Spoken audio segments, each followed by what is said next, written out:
Это была любовь с первого взгляда, просто вы не понимаете. Она вышла из кустов и такое, типа... У тех отношений якобы нет будущего, что там уже все. И надо чуть-чуть подождать. Ну, то есть для белорусов ситуация абсолютно такая помярковненько подождать. Ну, ты же ждал. Ну, я даже ничего такого не делал сверхъестественно, чтобы она отказалась. Вообще-то ты мне говорил, не выходи замуж. Я предложил ей, не выходите.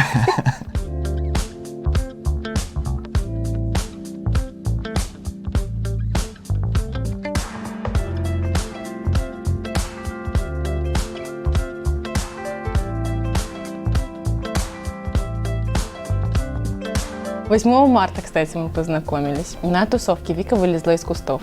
Она выглядела примерно точно так же, как сейчас. Как бомжик. Это была любовь с первого взгляда, просто вы не понимаете. Она вышла из кустов и такое, типа... Ну да, это были искорки такие в глазах. Ну, мы познакомились банально в соцсетях. Андрей мне написал. Я решила ответить. Потом слово за слово я поняла, что с ним очень приятно общаться. Я просто был в своем родном городе за 1000 километров отсюда, и поэтому такой вот Сложилась такая романтика, ситуация, да, что получается на второй день знакомства Андрей мне записал видеопослание, где он приглашает меня на свидание, но через месяц. Я приехала к подруге на новую квартиру, мы пошли гулять, и там на корте ребята играли в футбол. Ну, мы с девочками решили, скажем так, составить им компанию, и как-то так мы познакомились. А на тот момент нам было по 15 лет. Ну, как-то так вот у нас все и завязалось. Мы стали гулять, общаться. Ой, тот период недолго, месяца 2, наверное. Потом мы по глупости поругались. Этот юношеский максимализм, когда у тебя гордость, ты считаешь, что ты всегда прав. Прошло 2 года с того момента, как мы расстались, но все эти 2 года он все равно появлялся в моей жизни и портил все мои отношения. Я старался.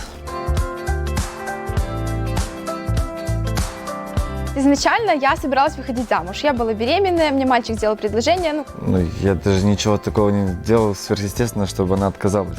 Вообще-то ты мне говорил, не выходи замуж. Я предложил ей, не выходите. Я отказываюсь, мальчик этот уезжает, мы с ним расстаемся, и он исчезает, сохраняет свои отношения, которые он не хотел рушить. Вот, в общем, грубо говоря, я остаюсь одна беременная, проходит пару месяцев, а потом мы все-таки с этим мальчиком помирились, то есть как-то так списались, созвонились, вот, он узнал то, что я все-таки с ним не сошлась, и он говорит, давай с тобой все-таки сохраним отношения, мы с ним помирились. Так, расписались, я была на 8-м месяце беременности тогда. И самое, что интересно, мы когда расписались, он тоже об этом узнал. Правда, уже тогда он меня не отговаривал, он просто не успел. И мы когда с мужем ссорились, он все равно приезжал. Она не была моей девушкой на Была тот она момент. твоей Она не девушкой. была. Секс не считается. Но во всяком случае, эта девушка мне подошла и сказала, что Вика в отношениях. Я сразу же отвалила. На минут 20, пока не напилась больше.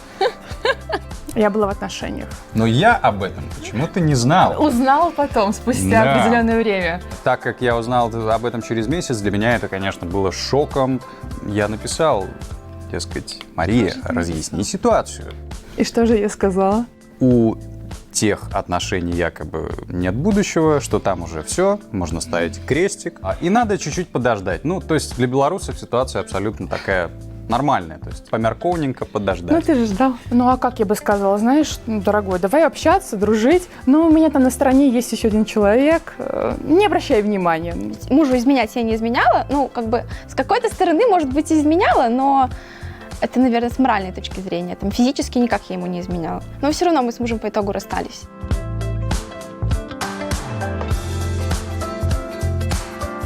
Черт. 15 числа марта она мне написала: Саша, у меня есть девушка, ее зовут Яна. Та с клуба. О, нет. А 20 числа мы переспали, поэтому не очень много времени прошло. 5 дней. Я же профи, в конце концов. 1,5 месяца точно. Может, даже больше. Потому что, одно сказать, что мы с тобой расстаемся, и потом все равно списываться с молодым человеком прежним, да? Сложно. Так ты вспомни тот случай, когда я приехал, и мы запланировали встречу, и ты резко ее отменила. Вот тогда, помнишь? Нет. Нет. Что за встреча? Когда Неловкий момент. Нет, когда я приехал из Волгограда, помнишь, мы планировали встречу? Да. Я поняла, что что-то я уже делаю не то, потому что мне парень предлагает свидание. И вот тогда уже я начал думать, что я что-то делаю не то. И надо И я сказала, что давай не пойдем на свидание. Но я потом переспала с этой мыслью, подумала, что нет. В смысле? Конечно.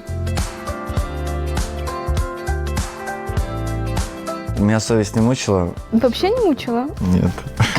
Ты наглец. Беременность ее не смущала.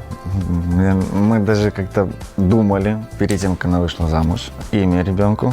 Вдвоем сидели на качелях, придумали имен. Да, в тот момент, пока, в общем, мой жених страдал дома, я сидела с ним на лавочке, и мы придумали нашему ребенку имена. Естественно. Я говорю, у меня тоже было такое чувство первые 20 минут, пока я больше не напилась. Ну, во-первых, потому что я не отошла еще от своих предыдущих отношений, которые длились год. Что Яна забрала меня как какого-то побитого котенка. Короче, чувство вины у тебя было, да? Что она тебя достала, а ты потом слилась ко мне.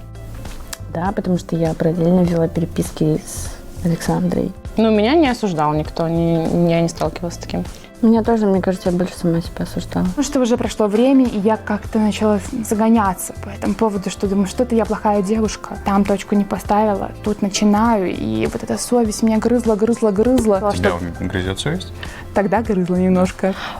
Нет. Не было такого чувства, что я поступаю неправильно. Ну, потому что я посчитала, что если ради этого человека я готова отказаться выходить замуж за этого человека, значит, я его не настолько люблю, чтобы строить с ним семью. И решила, что, значит, это не мой человек. Естественно, я тоже убрала по максимуму общения, потому что со мной хотели дружить. Дружить. Это была последняя, наверное. Обычно человек кричит о дружбе, когда хочет как-то удержать. Но потом человек говорил, как бы, ты нужна моему сердечку. Не Очень. простила она Да тебя. нет, я думаю, вряд ли. Просто очень некрасиво написала, что все, пока. Он тоже поступал некрасиво, скорее это ему просто вернулся бумеранг. Можно было и жестче. Он мне написал о том, что вот, да я найду, да я напишу, да я расскажу, да ему покажу, какая ты есть на самом деле. Но не писал. Я знала, что он просто запугивает. Но это на самом деле не очень красиво даже было бы с его стороны. Еще была такая ситуация, он говорит, Света, я тебе все прощу, пожалуйста, просто прекрати с ним общение. Я помню, тогда весь вечер рыдала, он мне чай приносил, он меня жалел.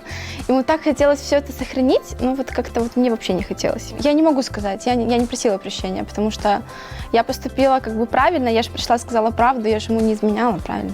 Но он особо тоже не боролся. Ну, он просто встал и ушел. Ну, потом он всем рассказывал, что да, я такая плохая, такая сякая, как я могла так поступить, но сам он никаких действий не предпринимал, чтобы сохранить семью. То есть он ребенком не интересуется, мы как бы вообще никак не общаемся. Я отношусь к нему как к сыну, все.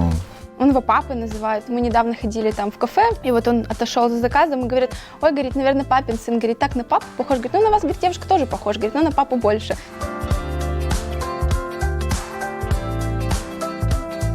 Я не могу сейчас представить, что тебя уведут. Но в теории это, конечно, возможно. Или, конечно, мне очень страшно. Но это дело такое, сердечко, поэтому всегда страшно. И если бы я увидела со стороны Андрея, что он готов к общению, я бы сказала, общайся. Например, какой-то определенный кризис, и я вижу, что Андрей тянется к этой девушке, да, я бы не связывала бы руки. И, конечно же, бы не накрывала бы поляну, не приходила бы в платье, смотри, какая хорошая тебе жена, да, не смотри на других женщин. Нет. Я думаю, что если человек захочет, он уйдет. И ты его удержать никак не сможешь. Не уверен, что ее ведут. Что я уйду, ты не уверен. Нет, что ее уведу, и что ты не То уйдешь. есть ты не веришь, что я кому-то буду еще нужна? Ты мне нужна.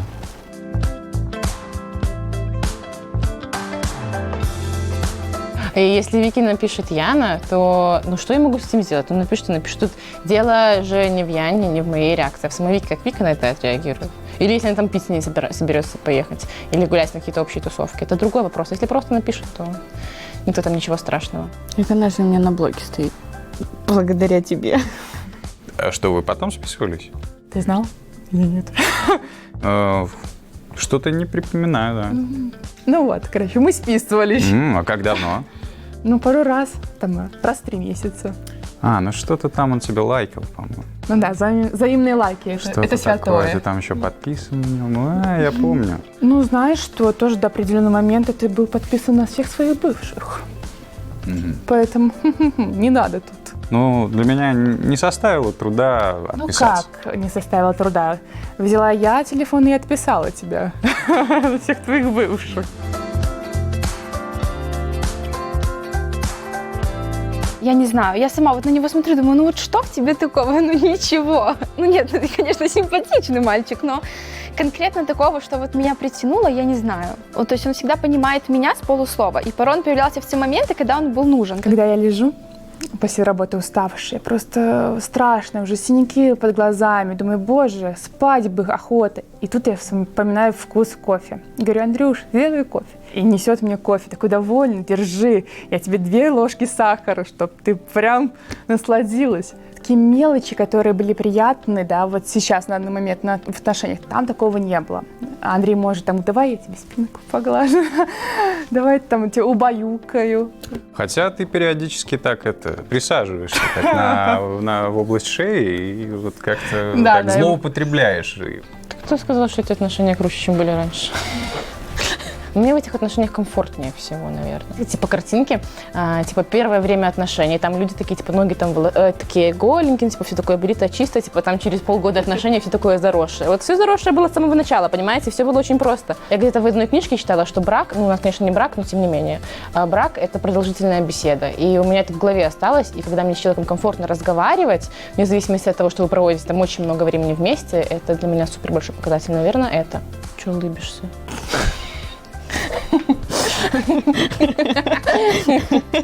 Так обычно всегда.